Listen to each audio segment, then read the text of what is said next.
next speaker,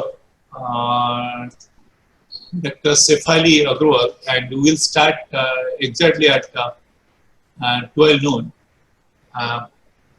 We have 5 minutes still to go, so without wasting time, let me take this opportunity to again introduce her. Dr. Sefali Agrawal, I think, must be known to many students and researchers who are in the remote sensing community and who are connection with Indian remote sensing, being a very good teacher in digital image processing and photogrammetry. And so, as I told, she is basically a physicist on PhD with ITC Netherlands, and pursues her academic interest in addressing both fundamental and applied aspects of remote sensing, GIS, and allied spatial technologies, with emphasis on satellite photogrammetry, LiDAR remote sensing, hyperspectral remote sensing, UAV remote sensing, underwater image processing, advanced image processing related to land use, land cover characterization, and vegetation physics dynamics. She has many accomplishments in her professional career and has contributed in various national and international programs, such as mapping and monitoring of land use, land cover, vegetation type across the South Central Asia for first time from spot vegetation. I think highly cited and referred paper for that purpose we use, and done a lot of spectral modeling under a European Commission program. And she is currently a group head geospatial and outreach program, which consists of all 3 technology departments of Indian Institute of Remote Sensing, and is engaged in 3D surface characterization and simulation through integration of satellite stereo imageries, terrestrial ledger scanning, and UAV-based data analytics at Indian Institute of Remote Sensing for natural resources and archaeological applications. She has more than 25 years experience and produced more than 100 papers in referred national and international journals. So glad to have Dr. Sefali with us for a deliberation on drone image acquisition and processing. Thank you, ma'am. I think many questions has been raised in previous deliberations. I think it's going to be automatically answered by your deliberation. Thank you very much. And Dr. Sefali, ma'am, please. Please unmute yours. Thank you, Dr. Sao, for the introduction and also for inviting me to share my experience with the participants. A very good afternoon to all the participants attending this webinar. Can I share my screen? Yes, please, ma'am. Go ahead. Okay.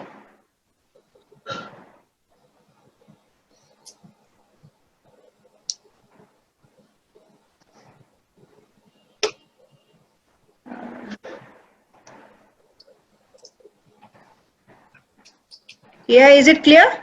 Screen? Not yet.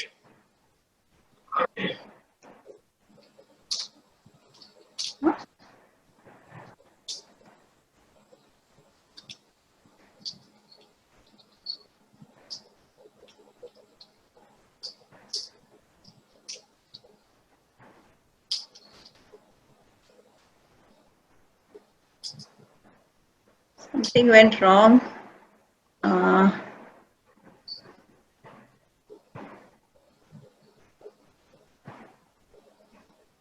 Now it's clear? No. You can see my screen? No. Not yet. It is shared. It is shared. Yeah. Now it is.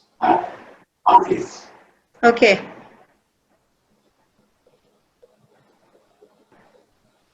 So very good afternoon to all the participants attending this webinar. I'll be actually briefly talking on UAV data acquisition and processing. So my points of talk would be around what I'll talk about is the platform of UAV, the sensors basically which have been used for the remote sensing applications. Then in the data acquisition, what are the key parameters which we should consider?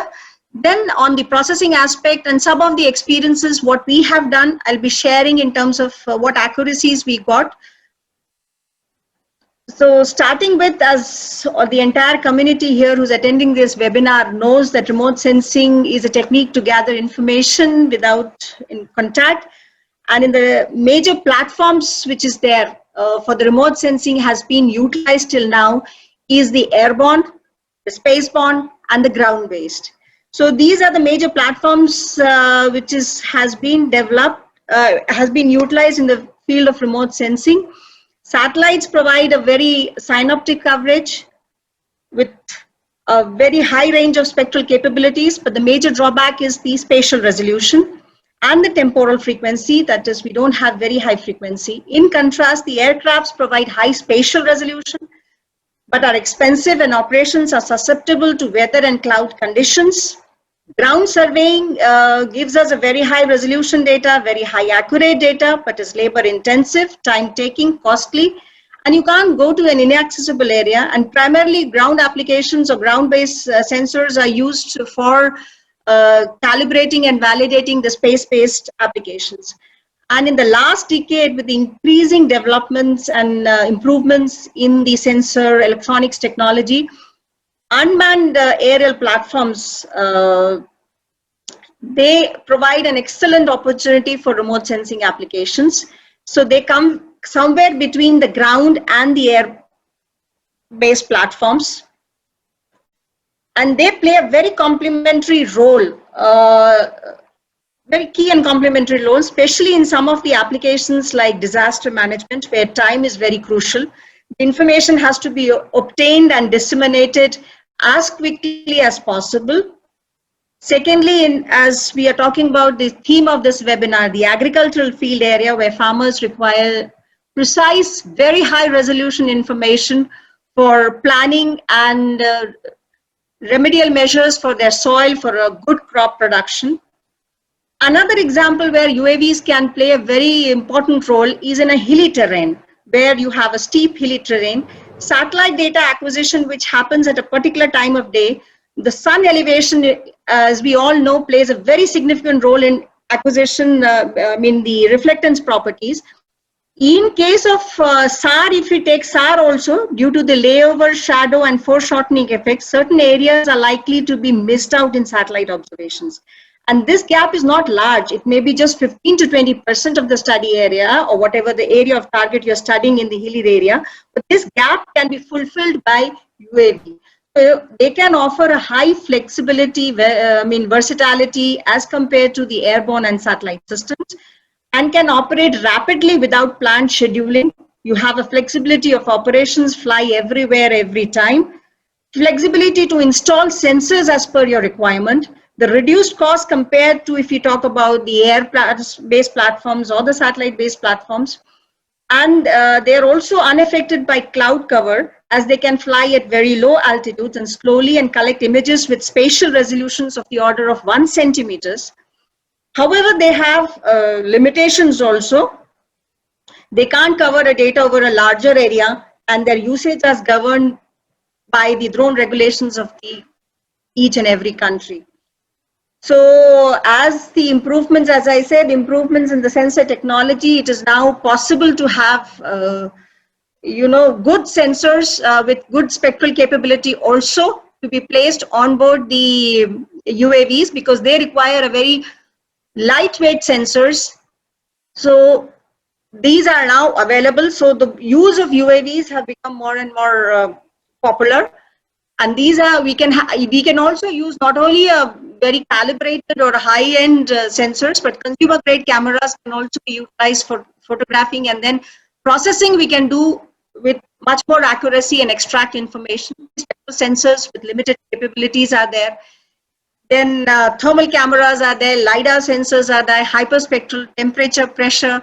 So any range of sensor for atmospheric applications, for ground applications, for ocean applications, one can design and place on board the drone technology, drone platforms. So these are some of the RGB sensors from different manufacturers which are available in the different range categories.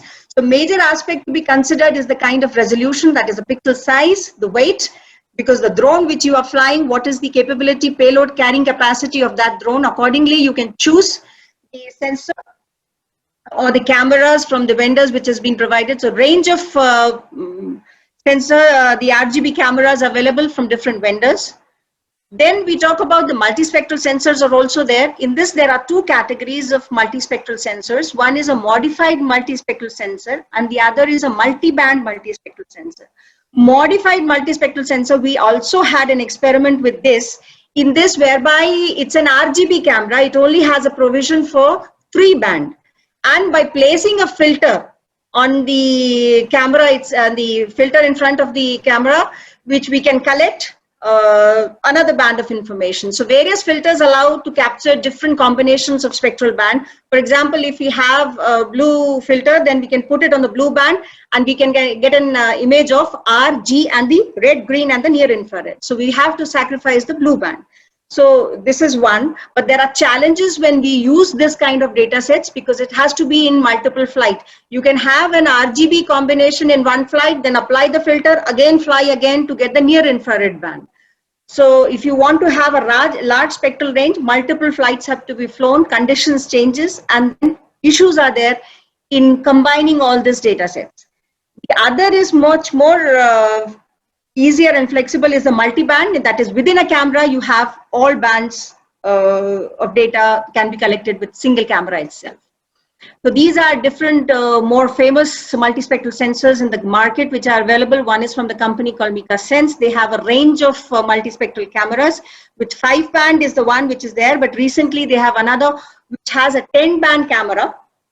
10 bands are available to it, which is from the coastal blue, blue, green. They have 2 wavelength green, 2 in the red and 3 in the red edge and 1 in the infrared. But then the weight factor is there.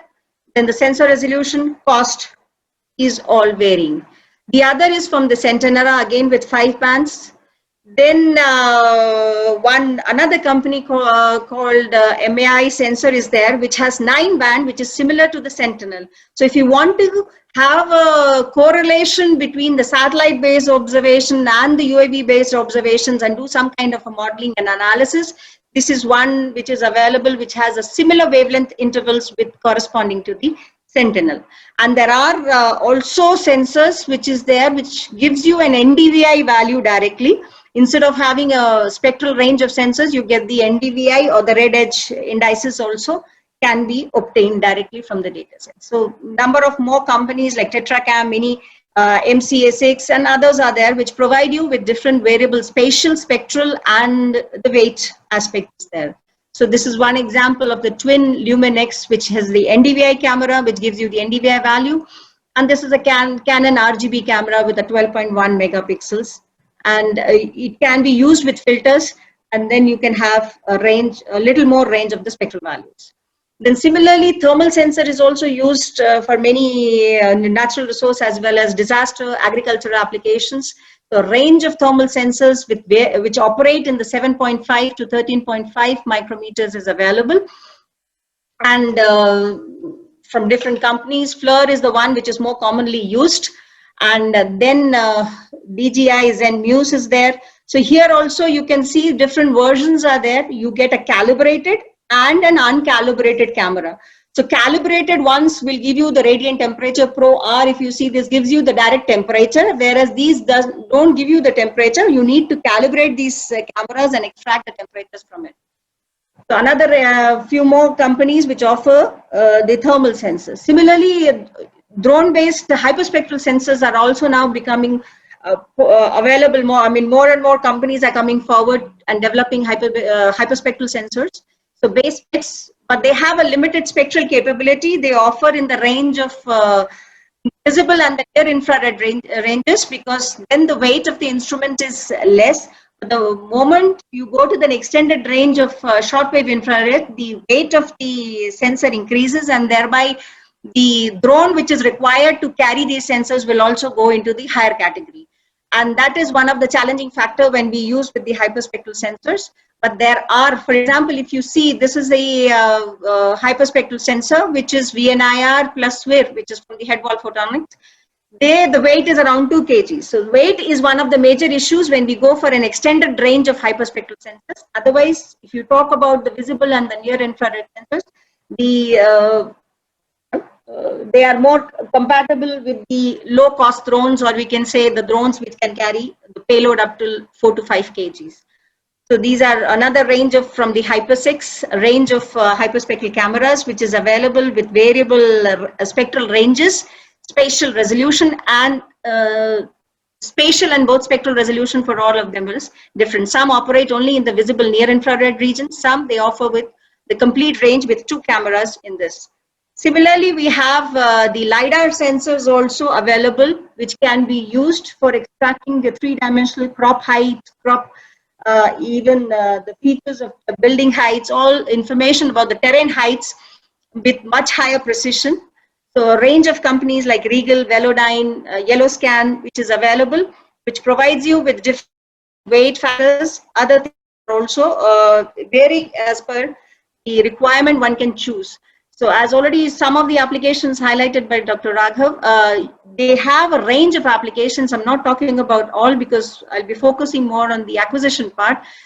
They have a prime application into mining, especially infrastructure development, where you require a very high resolutions. Then water and irrigation applications, agriculture, as we be deliberating more and more on this, you'll be listening to how it can be used for precision agriculture, for crop yield monitoring, crop health condition assessment, and assess management, which is basically the cadastral areas. Drones play a very significant role for revenue estimation and all. We need very precise measurements.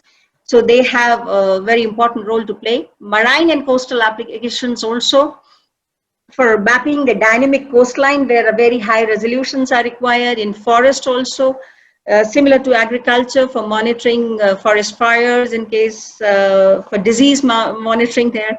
And the major applications I would say would be in disaster management, where in all aspects of disaster, all phases of disaster, whether you talk about mitigation, monitoring, planning, this plays a very, very significant role. Search and rescue operations, and all point of time where communication also is a problem in many areas in the hilly terrain. Drones can play a very significant role for communication aspects in those remote areas. So if now we coming to the UAV data processing workflow, there are 3 major aspects to the UAV data processing. First is we need to plan and upload. I mean, we need to plan the entire operation where what is the objective of the data collection and for what purposes we are collecting, and accordingly the flight planning parameters need to be defined. Then you acquire those images and then process and generate these outputs. Now, for doing a drone-based remote sensing application, what are the hardwares and the softwares we require? We need a drone. As already mentioned, you have your rotary drones and the fixed wing drones, any of the drones which you, as per your application objective, you define. Then you need sensors, again, as per the application needs. Now, this is there. Then another hardware which is very prominently required is a powerful workstation, because the kind of volume of data which is being collected is so huge that you need a good, powerful system to process these kind of data sets. So it lies in the category of a big data. Then in the field, when you go, you need a laptop to check the field data and upload and you can either upload it to a server or put it on, store it on an external hard disk, because every time on board it has a chip which stores the data. But if you have to do multiple flights or the area covered is to be too large, then you need to bring empty the chip on board the drone and then reload it again and refly it again, because it may not be able to suffice enough to capture the entire data sets of the entire mission. So this kind of hardware is required on the field. Then along with it, each drones they provide you is a flight planning module or a flight planning software which is there, where you need to plan your flight so that the data which is acquired becomes purposeful, it is useful, there are no issues with the data. So this is the major step in the drone based remote sensing, where you need to plan your flight. Then parallelly, to have a very accurate measurements made from these drone data sets, we need to have ground control points to improve the accuracy of the drone data. So if you talk about the image acquisition plan, we would say this is one of the first task and the most important task in the entire process. The area, what we need to do is design the image acquisition plan and the acquisition strategy. So the area over which the images are to be intended should be taken well known and well defined. So that you can plan further details onto it in a much better manner. So what kind of project, I mean, project is going to be, it's going to be an aerial acquisition, because from drone I can acquire from another aerial point of view. I can have an oblique combination, or I can have a mixed combination. So it's basically, drones lie in the close range remote sensing category. So I can fly neither, I can fly oblique, or I can have a combination to cover an area. So this kind of, based on what is my requirement, I need to decide where or how I'm going to acquire the data sets, what kind of detail is required by me. Accordingly, you have to plan whether it will be an aerial, terrestrial, or a combination of both. The type of terrain, if it's an object which you're going to cover, it's a building or a monument, or it's a terrain in the flat areas, or moderately hilly terrain, or a very high hilly terrain. Then the type of sensors you're going to upload, onboard the, collect the data with the help of drones. So all this needs to be decided. Then selecting the corridor, what kind of strategy, how to collect the data, the rate of which the data is to be collected, we'll just capture one by one. So basically this mission planning software is available. You don't need to write. If any drone you buy, or free platforms are also available for this mission planning softwares. These provides you the flexibility to modify your planning parameters and enable both topographic mapping, and you can get a topographical map to see where the flight is going to go. You can plan accordingly, or you can upload a satellite imagery and have a view, so that you can easily plan your flight, which path it has to move on to. So basically the first is define the area. So this area you need to define as a polygon. Now with this polygon you can get the area, how much area is to be covered, and accordingly you can assess whether it can be, depending on the drone capability, whether how much endurance it has, whether it can fly or cover the data in a single flight, or it requires multiple flights. So depending on that, you can plan how many flights, what should be the strategy of these multiple flights, or if it is a single flight, it's fine. What will be the plan of covering the area in a single flight? Then you mark the waypoints, what will be the path followed by the drone to capture the data. And this is governed by many factors, will subsequently depend on the spatial resolution, flying height, overlap required. So many other aspects which needs to be is also associated with this. Then as already mentioned, you have a fixed wing and a rotary drone. Depending on that, the identification and specification to takeoff and landing sites. So even whatever is the case, if you have a fixed wing, you require a little bit larger area to for a takeoff and landing sites. If it's a quadcopter or a rotary, it can land off and take from the same point. But still, if you have a very large area, then the takeoff and landing site should be somewhere in the center of the area rather than at one of the edges. So if your area is small, then probably it could be at one of the edges. But if the area is too large to cover, then it is advised that you should have your takeoff and landing point for whatever monitoring is there for the drones from the center of the coverage area. Secondly, don't like takeoff and landing sites should never be in the very crowded places or in the urban areas. So it should be somewhere where you can have a free area, open areas where less population or no populations are there. Now the next is you select your drone. Now drone and the sensors which is on board the drones you need to select. So between the rotary and the fixed wing, as already discussed, they are easy to operate. rotaries are, they are cheaper than the fixed wings. They can have a vertical takeoff and land off, but they can do only short flights. They can fly at low altitudes. They can stand at one place. So even if at one place they can stand and collect the data sets, they have a low coverage area, and they generally are complying with the aviation rules and regulations. So permissions are much easier to get with the rotary wings, and they are suitable for doing local mapping. Whereas a fixed wing needs a very experienced operators. They are slightly expensive. They require some space for a takeoff and landing. They have a longer endurance, and they need specific permissions from the flying, here to use these kinds of UA drones for flying in an area, and they can be substantially used for covering large areas. So another aspects of kind of fixed and rotary wing is, if I want to do a low oblique flying, then fixed wing or rotary, whatever, both can be used, but rotaries are preferred because they can be easily mapped. So we can do a 3D mapping damage assessment. If I'm doing a very high oblique mapping, then only rotaries can play a role. Fixed wings cannot provide you the data sets. You cannot control them. Then if you want to do a full motion videos from Nadir, both can operate, but again with high oblique, rotary wings are there. For basically when you want more flexibility in operations, then rotaries have a much, they are more useful or handy. But now we have a combinations like a hybrid where it works, it's a fixed wing, but can be operated like a rotary for landing and takeoff.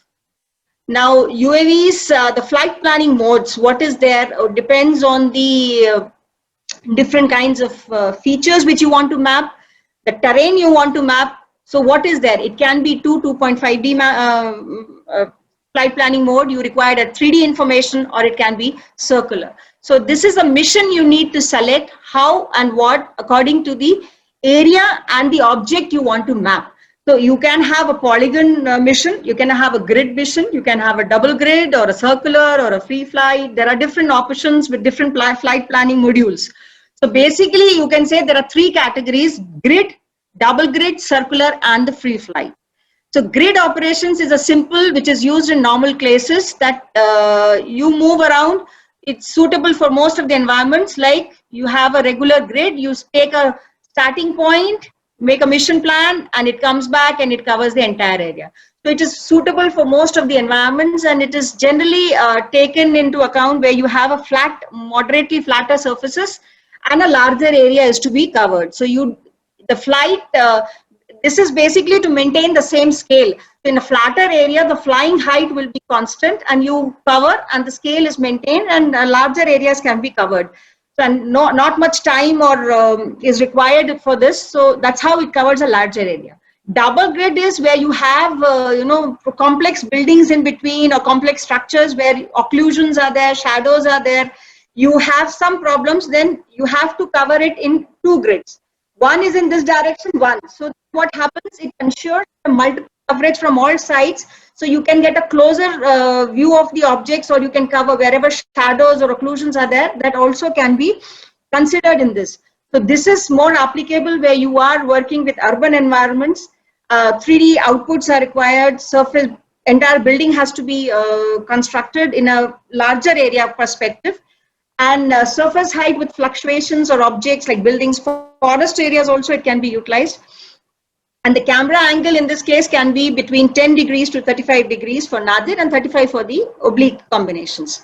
Another is when you have a very complex or a hilly terrain, then you require a 3D observations where we need the digital elevation model also. So what even we did one experiment where along the landslide, so the flight was planned, so the flying height was varying as per the terrain variations. So to maintain a constant height between the object and the drone, the terrain parameter was also used. The DM was used so that we get a similar scale of measurements, or the images are with the same scale and resolutions across the entire area. Then the polygon mission is suitable for environments that require flexible boundaries where you don't have a rectangular or a circle, square boundaries, you have a irregular boundaries, then polygon missions can be used, and then accordingly you can plan your flight path, how it needs to cover the data sets. Circular missions are where you need to cover an object. Either it's a tower or a building, one building or a monument. Maybe it's like Taj Mahal I want to cover. So along the Taj Mahal at different altitudes. So I'll have number of circular missions so that I have a complete 3D created for that monument or the object under considerations. So these are generally for very high objects, and you do a multiple circular motions at variable altitude. So they are done basically for isolated objects and in a very small area. So this is what is there. This is a monument where I can have an oblique as well as this is another view. So this is from the top a circular, and this is from the oblique platform. The data is covered. So a number of circles are there so that I can have a complete perspective of the feature. Then free and flight mission is very map difficult objects, which is not very simple. There are like dense built up areas are there. You have to move in many directions. So it requires a manual control, and you need to control and navigate the drone in various modes. So again, this is required for complex structures, building facades, cliffs in a very dense environment, even in a forest areas where you need to control and navigate your drones. Now, another important parameter which is there is the ground sampling distance. Now, what should be the GST? This depends on the spatial resolution, and then this also governs the kind of accuracy which you get from the data sets. So we had, if you talk about the spatial accuracy, spatial resolution is proportional to the altitude. We did one experiment where we had flown with different heights, and then we saw the vertical accuracy. So if we fly at around 200 meters, we got an accuracy of 89 centimeters, but at an altitude of 750 meters, we got a vertical accuracy of around 32.25. So depending on your requirement, you need to readjust the flying height and the spatial resolution requirement. Image overlap, this is one of the most important parameters in case of drones, because you need to process it, extract, georeference, and for any further information extraction, you need to have proper overlaps in these data sets. If you're doing it in multiple flights, again, there are requirements that you should have an overlap. In a single flight, between two subsequent images, the frontal lap should be around 75 to 80%, and the side lap, this is the forward lap between two successive and between two paths.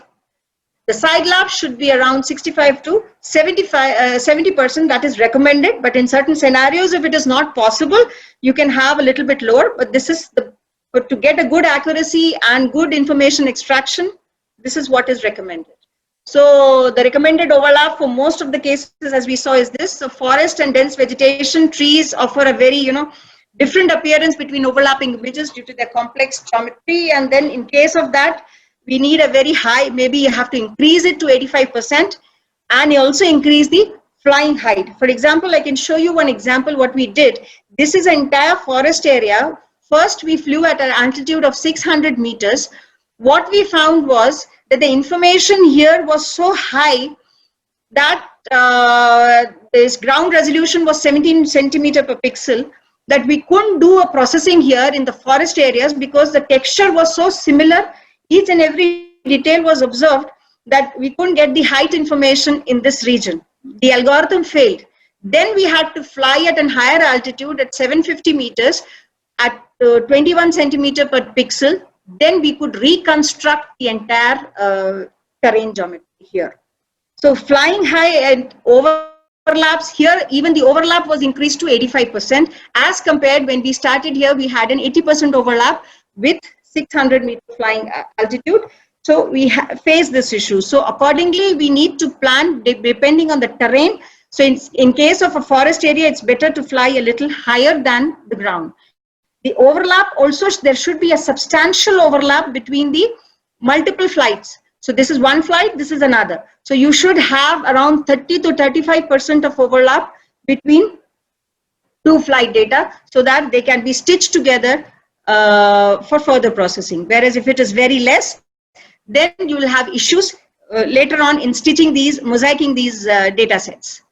Then another flight plan is there, which you should consider, that you can, if it's a single flight, then you can have following the terrain elevation using the digital elevation model. You can plan it in this way. If it is a multiple flight, you have to do, then the multiple flight also should be at a constant altitudes.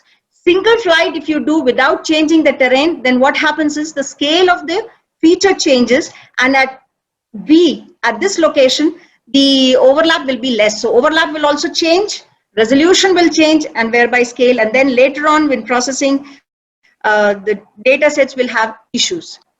The next set of parameters we need to see is the camera settings, because of getting the blur. So your speed and everything, triggering speed of your, or data collection speed of your camera should be considered. That should be set. Then the wind speed should be selected also, because they have a significant effect on the UAV's trajectory, as was also mentioned by Dr. Raghav. We also experienced once, we had a flight with a fixed wing drone. Then while flying itself, suddenly when it was landing, the winds, we planned with a certain wind speed, and then for a second the wind stopped and there was nothing there. It was totally windless, and the drone crashed onto the tree. Luckily not much damage was there, but this we didn't realize. This was our first experience when we started with drone flying.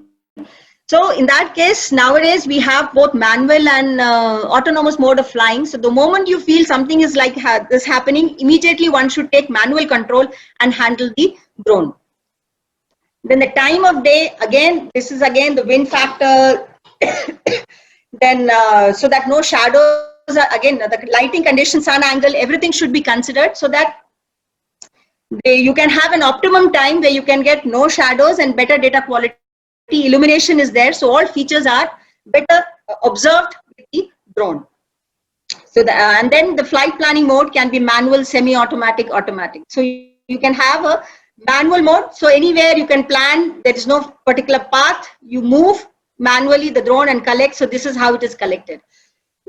Whereas this is a combination and an irregular overlap. So overlap is also changing, so depending on that, it's an automatic plus semi-automatic mode, and this is a regular mode, automatic mode of collecting the data sets. So you have a very particular pattern which you plan, and accordingly the overlaps are also constant. So these are some of the flight planning parameters which is there for, as I discussed with few industries, and for our experiences also. If you have a land surveying and mapping, we can have a quadcopter. For autonomous mode of flying and the 60 meters of height, 75% of overlap, and camera speed of 5 meters per second. Nadir collection, crop height monitoring or crop monitoring, we can have 120 meters, 80% of overlap, 5 meters per second the speed. So different observations which we did for some of the experiments and discussed with few of the people in the industry how they are doing. We also had a similar experience, and this is the different parameters which we concluded. Then once along you collect the data sets, this is that fixed wing. So here, this is a launch pad for the fixed wing drone which we had. So from here, it used to land, and takeoff and landing was done using this launch pad is there. But simultaneously, to have a good accuracy with the UAV data sets, you need to collect GCPs on the ground. Though onboard GPS is placed with every drone for navigation, and even every images are geotagged, but the accuracies of these GPS on board the drones is a consumer grade, not very precise. You can process it even with those GPS values, but the kind of high resolution we have, we need to have a centimeter level accuracy of the product. So you need to collect the GPS points on the ground, so that one is you have a well-known locations, or you can have markers. So many of our experiments we had because simultaneously it was difficult to collect the do the flying and collecting the GCPs unless you have a large amount of manpower. Otherwise, we created these markers. Once the data was collected, then the visited these markers and collected the GCP points. So the entire acquisition and processing process, if you look, we talked about the flight planning parameters, the GCPs and the camera calibrations, which is there. Then the platforms. Then what is there is the data acquisition and for the processing part, which is there. So prime processing is the photogrammetry where you correct these data sets for the distortions, create an ortho image, which can be taken into further applications. So entire what we're going to discuss is this part of processing. So after the acquisition, you need to import the data, align these images, create a tie point so that the images are georeferenced and aligned to each other, and you have some kind of a seamless mosaic. Then you do a GCP measurement to improve the accuracy of your product. Then you do a dense point cloud generation for generating the height information. Using this dense point cloud, you create the digital surface model or the digital elevation model and generate the orthomosaic. Orthomosaics are images which are free from all kind of distortions, and their geometrical accuracy is very, very high. So aligning these images is one of the major aspects. That is, you download these data sets. You don't download these images from the drone and try to align them with the use of the geotag, which is available on the photograph, which has been collected from the drones. So by aligning these images, your camera locations are known. So these are the camera locations from where the images have been collected. So for doing photogrammetric processing, this is one of the mandatory requirement that you need to know the camera orientation parameters. So using this alignment, your orientation parameters are determined. So these are, if you look on the data sets, these are the locations from where the camera has collected the data sets. Then you can also do a direct georeferencing. Next is if you have, as we see here, there is a GPS on every drone. This drone accuracy is, this GPS accuracy is low as compared to the high precision GPS which you use on ground. So if you use with this, you can also do a direct georeferencing, but the accuracy would be limited. You can do a georeferencing using GPS, which will collect it from the ground. Now, there is another technology which has come, which is a PPK technology, precise positioning kit technology, where on board the drone, you have a real-time kinetic high-level GPS placed on board the drone. So if you have such kind of drones, then you don't need to collect any GCPs on the drone. Directly you go with it and you can create a very high level of accuracy with this data sets. But then what is the major disadvantage is that this PPK technology drones, when we have the weight of the drone also increases and the cost is also high. So if you have that cost factors is not an issue, then you can go for this PPK technology based drones. So you don't need to collect any GCPs onto the ground. So they give you a very, very good accuracies. But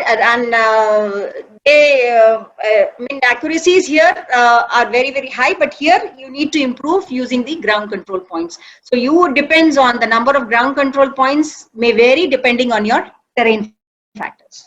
It's a flat terrain, moderate terrain, or hilly terrain. So it may vary. In some, it's a flat terrain. Even in a non-PPK, you can do it with 2 to 3 GCPs, whereas here on a hilly terrain, you may have more than 10 GCPs to be done. So direct georeferencing is you're using the the GPS values from the GPS, and you can directly assign it to these values and do a georeferencing process. From the ground control points, you need to collect these ground control points, and then you measure these ground control points on the images. So everything is there in the software, whichever you're operating. So wherever is the location, corresponding location, you measure on the point, like you do a normal image processing, and then assign those values there.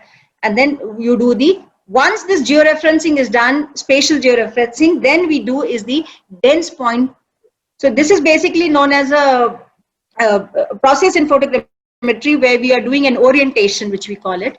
Then dense point collection is basically matching all. The overlap regions are there. They are matched together, and common point, we determine the parallax. Based on the parallax, because this is a photogrammetric principle, the height, we look at one object from two different viewing points, which causes a parallax. Now this parallax is related. For example, our eyes also, we have two eyes. One eye looks at the same feature in a different perspective, and the other eye from the different perspective. So there is a shift in position. This shift in position is related to the altitude of the object or distance of the object.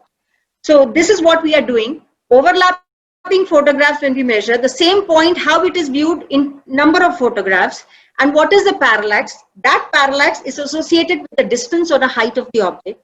So there are a number of algorithms which is there. Open sources are also there. People who want to learn and want to develop their own models also. So these well-known algorithms like semi-global matching, PMAVS, which is there, patch-based multi-view stereo clusters, cluster-based multi-view stereos, which are utilized in most of the softwares to generate these point clouds. Now, these point clouds, what do they have?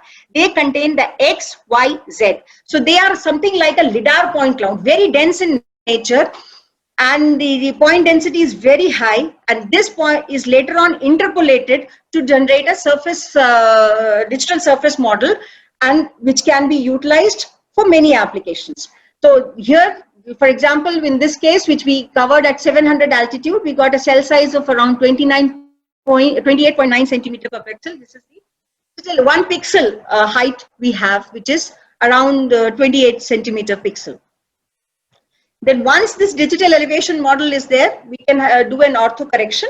An ortho correction is, as I said, is a precise, geometrically very highly accurate data sets which can be utilized and for many applications, for whatever applications, like if you talk about agriculture, forestry, urban infrastructure. So the locations wherever we see, we will get it at the order of centimeter level accuracy. So we can also generate a real 3D textured view from this data sets. So this is for the terrain which we mapped, which is a moderate terrain from at a varying altitude regions. So forest to other features, a geological feature is also there. Then this is with respect to the RGB cameras which we were talking about. Next is the multispectral cameras. Now similarly, we can place a multispectral camera on board the drones, but what is the major requirement is, this is one aspect where you do a photogrammetric processing for generating an ortho, that is a geometrical accuracy. Then comes the radiometric accuracy. So radiometric processing needs to be done to convert this data set into the reflectance. So what you are measuring is a kind of a spectral radiance. These radiance needs to be converted into spectral reflectance. So they have they provide with, most of them provide with a calibrated reflectance panel. Using that panel, and they have a calibrated values also for these panels. Using that, one can convert the data into the reflectance values and process it further. So I'm not going into the detailed process of doing it, but they are available, which is available with the sensors, or one can also do it with the physics part of it, and we tried with both ways. The results are more or less similar with it. Then this is an image that is collected over our campus. This is the vegetation areas. This is the radiance data converted to the reflectance data sets. So one is a road feature, the other is a forest area. So you can see how the data has been calibrated. So this is another. We calibrated similarly spectral reflectance we did with the near infrared red edge, which is there, and the NDVI value estimated from this data sets.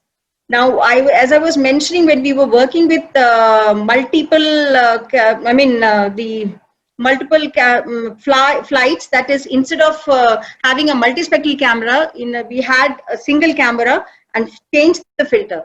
So they are collected in two modes. One is the blue, green, red, and the other is green, red, and near infrared. Now you can see there is a shift in the data set. There is a problem of geometrical error. Even we did the geometrical accuracy correction, still there were issues in the problem. We did a lot of processing to co-register these two flight collected data of different bands. And then we found one of the approach which is based on the wavelet, where the accuracies were much higher. So this is another challenge when we work with multispectral data sets. If you do it with these kind of cameras where you don't have a multispectral but a RGB camera with a filter mode. Then similarly for thermal cameras, if you have a thermal camera which is calibrated with, which gives you a radiant, directly the temperature, no issues. But we had a camera which is an uncooled camera, and it gives you just the values. How to convert that land surface temperature to the, the measured value into the land surface temperature, we need a lot of calibration. We tried different methods. So one of them we adopted was, we tried to measure the water vapor concentration and calculated the atmospheric transmission depending on the flying height. The relative, we considered these parameters of relative humidity, air temperature, object camera distance, and then using the Planck's equation, we tried to estimate the surface temperature of the different objects on the features. So this is how, using Planck's equation, we tried to estimate the temperature. So this is before calibration, and after calibration it gives you the range of temperature. Here it's a simple Bézier values from 0 to 8905. So just a range of values which is there. Then we calibrated it, and then properly we got the temperature range for the different features. So these are the kind of derived products you get from the UAVs. You have an ortho image, you have a relief, 3D perspective, DM, relief. And once you have an RGB output or a thermal output or a multispectral output, you can derive different thematic layers, whether it is land use, land cover, tree mapping, urban structure mapping, any kind of information with such high resolution can be extracted. So normal image processing, it works with very high resolutions, that is object detections. We have done a lot of experiments with that, with object detection. We tried to extract the height of the tree, map the tree crown canopy, and counted the number of trees, and did a lot of applications with respect to this. I just quickly share with you the kind of accuracies or what data sets we got. So this is one of the areas closer to Dehradun where we had valley agriculture, steppe agricultures, a lot of things was there. What kind of accuracies we achieved with this kind of data sets in terms of terrain features. This is to experiment with that. So here only we flew with different flying altitudes, with different parameters. We did a lot of experiments with cameras, with different type of drones. We did with fixed wing. This is the Trimble UX5 fixed wing. We also did with the quadcopters, with this is the DJI one. So what we got was a very, very high resolution digital elevation model. And from the digital elevation model, we could extract the bare earth. Bare earth is basically minusing the man-made features. So tree and the natural features, so it's just the ground height, and the accuracy at the ground height we compared with the total station, we compared with the terrestrial laser scanner measurements, and they were matching very, very closely to the ground observations which is there. We also could generate the slope maps, the topographic map at a very high resolution. So complete surface could be generated. So these are different resolutions we got. As we said, depending on flying height, we got at 28 centimeters, which is around 600 meters, 42 centimeter when we flew at around 750 meter heights. The number of GCPs also varied depending on the locations. We had used 10 GCPs in one cases because terrain was more complex. In the other, 12 was there because complete forest areas was there, so we had required a larger amount of GCP. We compared with the satellite observations. So if you look at the profiles which has been created, look at this profile, it gives you very minute variations in the terrain as compared to what you derive from a satellite observations. Similarly, in other area, you can see the variations in the topography minutely can be observed, which was not seen with the satellite observations. I mean, they have a limitations. So here again with GPS data and the UAV, the difference in them was around 26 centimeters. So this is the kind of accuracy we can get from. So again with the slope, when we measured the slope of a terrain from the satellite-based observations and from the UAVs, in a flatter terrain also I could measure a smaller slope around 4 degrees, which was not seen with the satellite. Then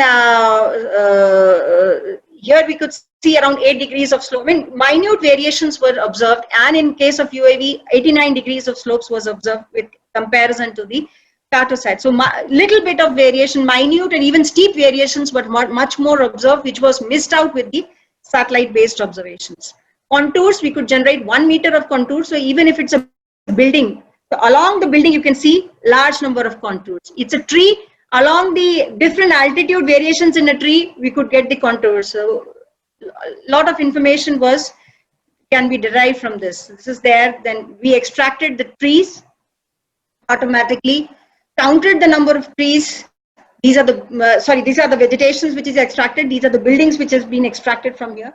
So the accuracies of these was high, up to 26 meters. In some cases, as I said, when we flew around 200 meters, we got an accuracy of around 80 or to 90 centimeters.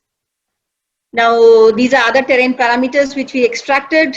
This is the digital elevation model, which is a comparison again, which we showed with you. Slope. This is one experiment we did with the watershed areas, how the slope values can be utilized for the soil erosion studies. So we found that the UAV derived DEM were more useful. I mean, they gave a better estimate as compared to the satellite derived DEMs. Again, in terms of metric measurements, this is a building boundary wall.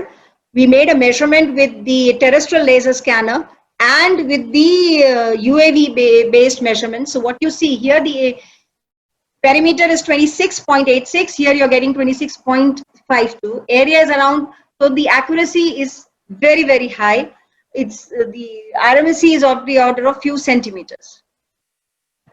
Similarly, we tried to look at the slope along the steppe agriculture. There also we found, we did it with a total station. There also both the observations were matching and the RMSE was around again 22 centimeters. So kind of measurements in the slope is also very, very precise. We did a topographic mapping. We could do a topographical map around 1:2000 scale. So very high resolution scale mapping was done. Another study we did was in the Nainital area for the landslides. So this was also a requirement from the state government where we were asked to do this small experiment.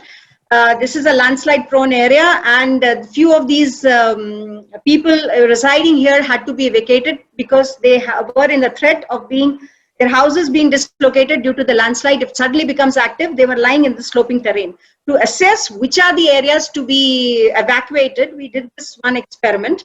And you look, we went in the last year in this season of around July, August, where the conditions were terrible in there. It was totally foggy.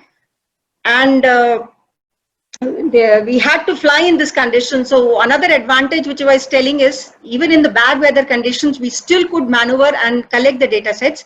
We flew here at an altitude of around 50 meters because of the weather conditions. We couldn't go much higher.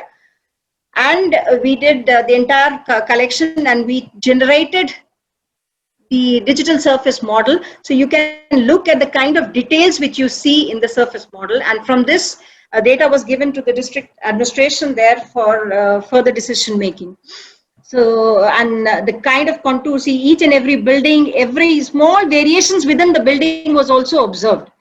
They were, I mean, anything lying on the, even a cot was there on the top of the house build, any house, that also we could get the height of that cot also from this kind of data sets.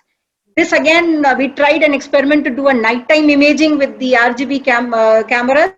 So within the campus, once we tried and see what will be the quality and resolution of the data sets which we can map during the night. So this is one data set which we acquired with that.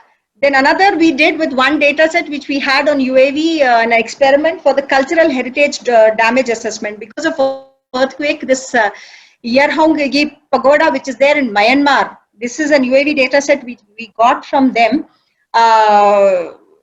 was affected by the earthquake. To assess how much was the damage, we tried to compare it even with the satellite based observation. So with satellite based observation, we could only map the damaged area, but we couldn't assess the amount of damage or the debris which was there. So with the UAV data sets, we could do that very precisely, how much was the volume of the debris.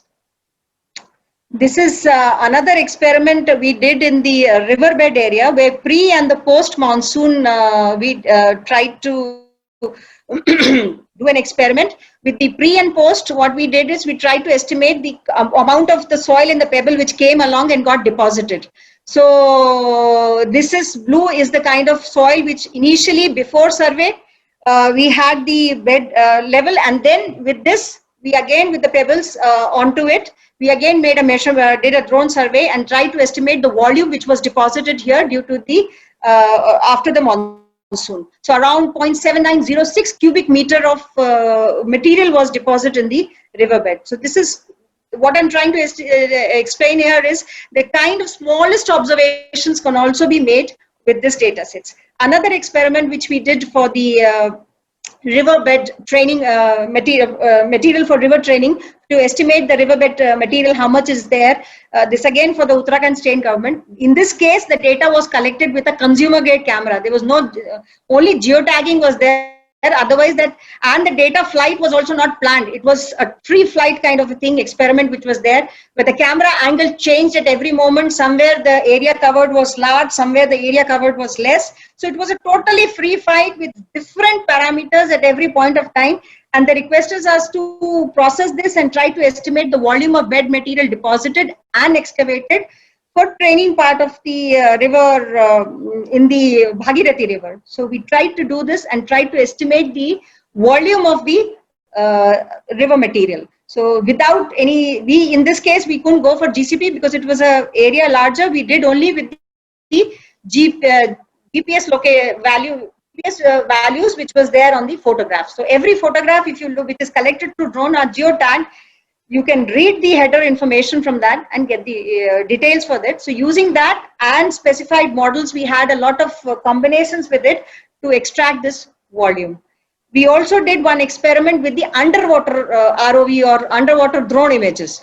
So these two experiments, one we did it for a lake area and the other we did it for the coral reef area in the Andaman. So these are the same, instead of on the air, the drone is placed on the ocean surface and the camera is hanged from the drone to the under the ocean and they collect the data sets. Here it's a lot of challenge because in this case, if you look at the river, it's a featureless, it's a lake here and it's a featureless. There are no features here, how to do a matching, how to do manual, lot of things were done. Somehow we could generate, we did a lot of experiments, different algorithms, matching algorithms we applied to generate a seamless mosaic of the below the lake surface. Similarly for the coral reef areas, here again due to the motion of the water body, the flying height or the camera and the object distance doesn't remain constant. It is constantly changing. So it also posed a lot of challenge. For this we developed our own tool to generate elevation model and the georeference surface, because what was the requirement was from the NIOT that they needed a georeference surface model for the ocean surfaces. So this is one experiment we did with the underwater surfaces. This is not, this is one experiment which is done by one of the ISRO centers, NESAC, where they did the drone mapping for infested fields in Naramari village in the Assam, and the other is for the brown plant hopper infested. So you can map each and the smallest field also can be mapped. So this is how this data can effectively be used for the various applications. I mean, one of them, since it was an agriculture, I thought I'll highlight this. We did one with soil erosion also. So as we saw that the UAV data processing as such is to some extent available in many softwares. We have client planning modules, image acquisition mechanisms are there, triangulation and geo-rectifying is there, generating a digital elevation model, ortho image is there, even 2D feature extraction, 3D feature extraction is available to some extent. But then there are challenges in direct georeferencing with the GNSS data, fusing this data with different or integrating it with different sources of information, whether it's from ground or from satellite.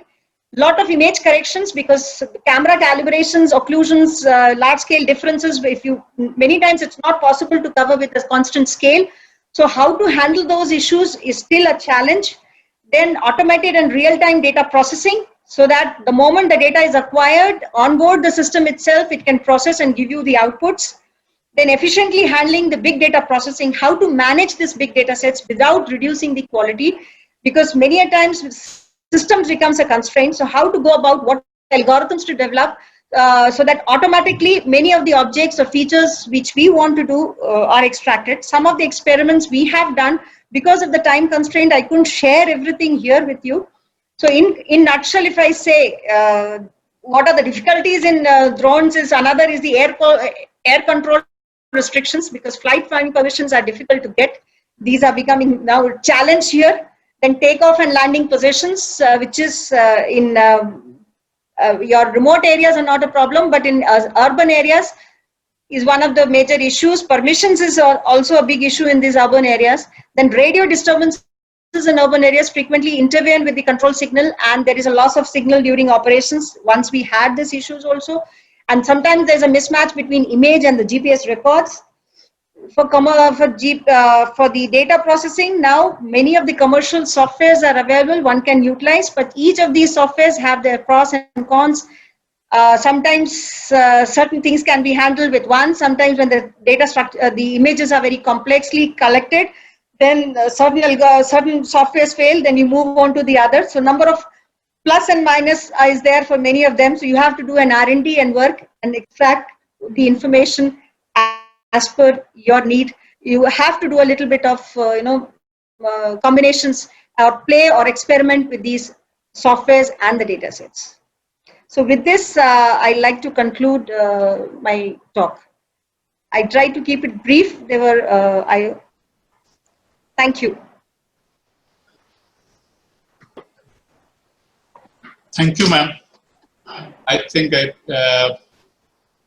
everyone would agree what I was telling at the beginning, to get such a wonderful teacher with us today.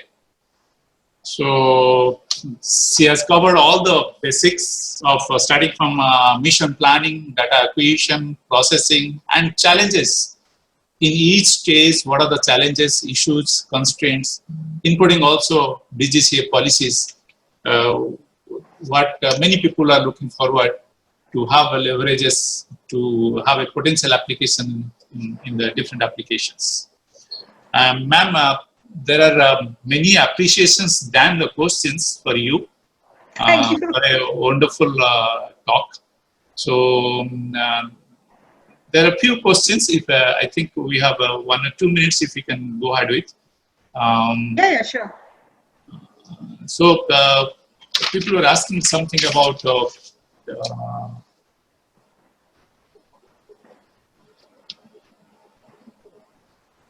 developing accurate DM in a small area of 500 million hectare micro watershed.